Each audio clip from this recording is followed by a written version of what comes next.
Hey there, welcome to LSAT Demon Daily. I'm Nathan Fox. That's Ben Olson. We're the founders of LSATdemon.com and our weekly podcast, Thinking LSAT. We have an email here from Hodari.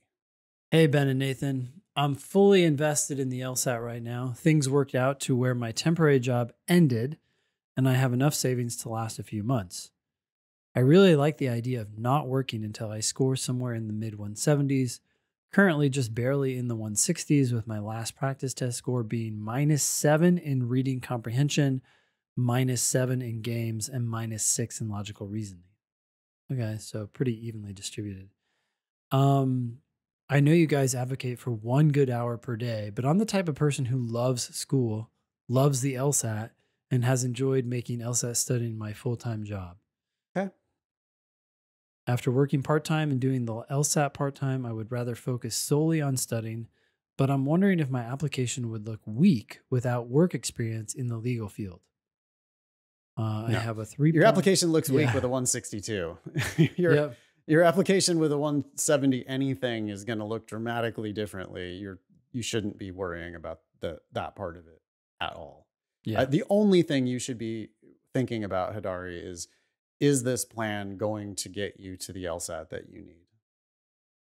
And if it is, great. I'm skeptical. We're always skeptical of people who study for the LSAT full time. It seems like you're putting a lot of pressure on yourself. You know, like I've got savings to last a few months. Yeah, it puts a time but limit. I don't want to work until I get the LSAT that I need. So now it's like you have to force yourself to get the LSAT you need in just a few months before you run out of money. I don't know. I guess that would work for some people, but I think for other people it would just create stress and be totally counterproductive. I don't know. What do you think? Yeah. No. It's tough too, because you have, right? Okay, you're working you're doing the LSAT full time. So what are you doing? 3 hours a day, 4 hours a day? There's going to be a point where more studying is going to be harmful, not helpful, harmful, right? Not even neutral.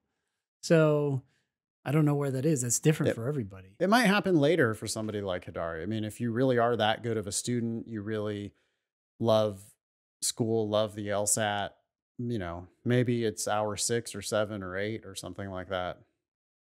But that still seems like an awful lot. I don't know. Yeah. You want to continue the email? Yeah. So Hodari continues, I have a 3.65 GPA. I'm a URM, and I'm looking mostly at the top 14 schools. I've worked entry-level positions at a policy lab and at a social justice center, but I don't have work experience directly in the legal field, unless student government in undergrad counts. No, not it does really. Not. I'm under the impression that the LSAT matters much more than anything else, but I'm 25 and 2 years removed from undergrad, so I think it's possible that my app will look bad if I don't have more/better work experience. How should I spend these next 8 months? I'm not sure if there's a way to send an updated resume to law school after you apply, but there's a whole year between sending my application in September 2024 and starting law school in September 2025. Yeah. And I plan to work in the legal field during that time. Again, Hodari, I think you're starting to recognize this, but your LSAT is what matters the most. This work experience is really, I think the main benefit is for you, not for your application. Yeah, exactly. You're thinking about it the wrong way. Stop thinking about your work experience as something for your law school applications. Your work experience is for you, for your career, to figure out what the hell you want to do with the rest of your life. Yeah. And if you've never worked in the legal field, then it's just not even possible that you know what you want to do with the rest of your life. You think you want to be a lawyer, but you don't have any idea what that actually is because you've never worked with lawyers before. Yeah.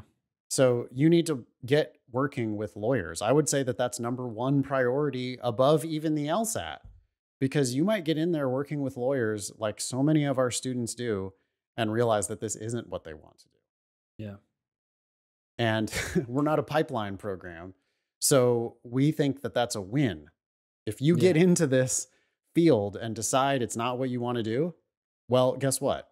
It's not what Ben wants to do either. And it's not what I want to do either. Yeah. And so we're perfectly happy. You know, we want to send you to the right law school at the right price if it's the right fit for you. Yeah. But you don't even know if it's the right fit for you you're set. Like I'm starting law school in September of 2025. I'm going to apply to law school in September of 2024. Between now and then, I'm working on making my LSAT. I mean, you're working on your LSAT full time, which, okay, we have some reservations about that. But if you think you can actually pull it off, fine. Anything else, worrying about your resume because of how it's going to look for law school applications, there's a far greater chance that you're going to get those jobs and realize it's not what you thought it was. And that's why you should get those jobs. Yeah. Yeah, totally. Here's Learn an interesting. what the hell you're getting yourself into. Yeah, go ahead. I totally agree. Here's an interesting metric, right? When you talk about what we look at to decide whether we're succeeding, one obvious metric would be, okay, how many people are getting into law school for free or very close to free? But that metric is not perfect. If someone says, hey, I came to you and I decided not to go to law school, we're almost 100% confident that that person made the right decision.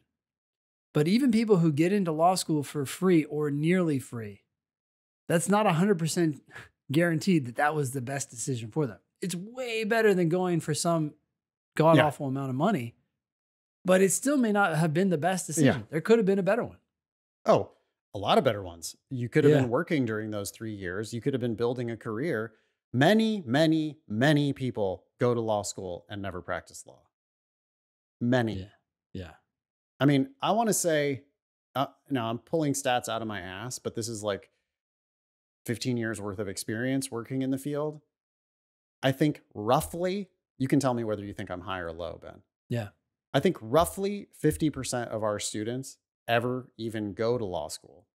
And I think that of those, maybe 50% of them practice law successfully, like as a career. Yeah, that's the number I had in my head too, about half. I didn't have that first number, but the second number of those who go, I'd say about half practice. I hope, actually, you twisted that a little bit. You talked about the number of people who are our students.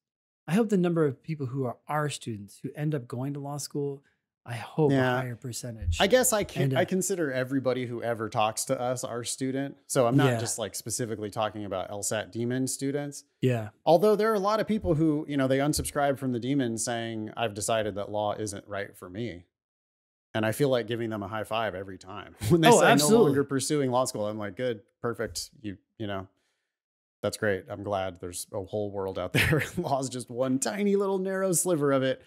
So that's great that you walk away. There's other people who are going to, not score what they need to score, not get into the right schools, not get the offers that they need to get and decide to walk away. Yeah. Or still there are people like producer Eric who go through a whole law school application cycle and then decide, hey, none of these offers are worth my time right now. I'm going to live my life and do other things and keep working for a while. And maybe Eric never goes back. Yeah. If he never goes back, it's because he found other better stuff to do. Yeah. Right. So I guess it's not a disaster for me if I say, I think about half of the people who talk to us ever even end up going to law school. Yeah. So I guess what I'm hoping, though, is that your second number of those that go, you said half practice, half. I think that's about right. Yeah. I think that's about right. But I hope that number isn't that stark for our students. Right. For our students. We're filtering you out. Send you to law school. It's because we want you to be practicing law. And you're going to be successful. You're going to a good law school. You're not paying very much. You're not going to enslave yourself via the debt that you're borrowing so that you have to take one of these jobs that you hate, the soul-sucking, miserable job that they work you to the bone and then you wash out after a few years, which that's what happens to like half the people who go into big law. Yeah.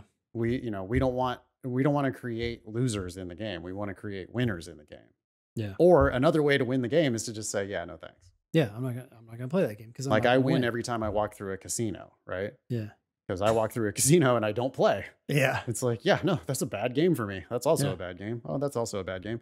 I just walk right through. I feel like I won. Yeah. Totally. Anything more for Hodari? Or no. Did we even finish the email? We did. Yeah. Hodari, keep us posted. Want to hear how it goes. Email daily at lsatdemon.com if you'd like to ask us a question or share some LSAT or law school admissions news. Thanks for listening.